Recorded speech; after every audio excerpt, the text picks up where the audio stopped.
Сәлем қыздар, жазға ең оптимальный вариант лен шорты. Осы лен шортыды қазір 9 жасар қызға тігеміз.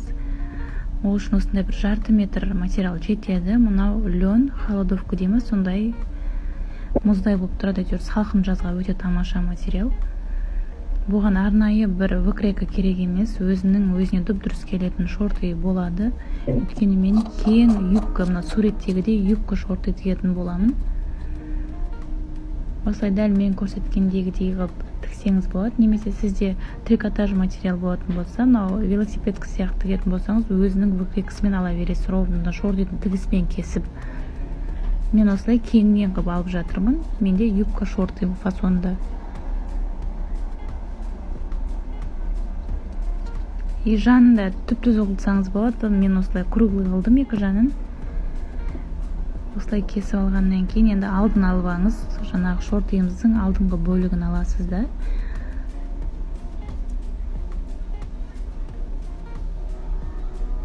Екеуін біріктіріп, мына алдыңғы екі бөлік қой. Мына біздің кіндігіміздің тұсы төмендеу қылып кесіп алуымыз керек. Өйткені біздің іш жағымыз артымызға қарағанда шамалы жоқ, көтеніміз бар ғой, артымызда көтеніп тұрады. Алдымыз теп-тегіс қой, былайша айтқанда, сол үшін ойықтау қылып кесіп аласыз. Кәдімгі жақша сияқты қылып кесесіз ғой, одан қатты былай ойық қылып жібермеңіз. Дәл солай біз жаңа алдын осылай ойық қылсақ, артын керісінше орта жағын көтеріңкілеп кесеміз. Өйткені бізде жаңа айтқандай ол сөзде ұят жоқ, көтеніміз бар, Сосын артыңғы бөлігін, алдыңғы бөлігін бөлек біріктіріп тігіп аласыз. Мен жаңағы артқы бөлікті кесіп отырмын.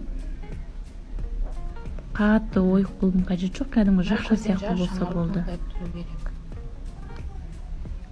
Міне суретте көрсетіліп тұр ғой, видеода. Ойықтау жағы алды, ал шамалы көтеріңкі жағы арты. Қыздар мынаны көрсеткен видео өшіп кетті почему-то. Мынау бұт жағында түп-түзу қылып алмаймыз, шамалы аяқ жағын осылай ойып аламын. Міне достар, мынау алды. Мен артыңғы бөлігін өзара, алдыңғы бөлігін өзара біріктіріп тігіп алдым. Осы екеуін енді біріктіреміз. Енді шортының бұтын біріктіріп шығамыз. Екеуінің жаңағы бұтын біріктіріп тігіп алды. Міне ең әуелі осы бұтын тігіп аласыздар. Бұт дегенде енді ұят сөз шығар, бірақ енді ол әдебиетте бар сөз қой, ұялатындым жоқ. Одан кейін барып екі жанын біріктіресіз. Қыздар, егер айверлок болса, тіккеннен кейін бірден айверлокпен жүргізіп отырыңыз. Ең соңынан жүргізем деген болмайды. Енді белін енді сіз қалыңдығын қоятын резинаңызға байланысты аласыз.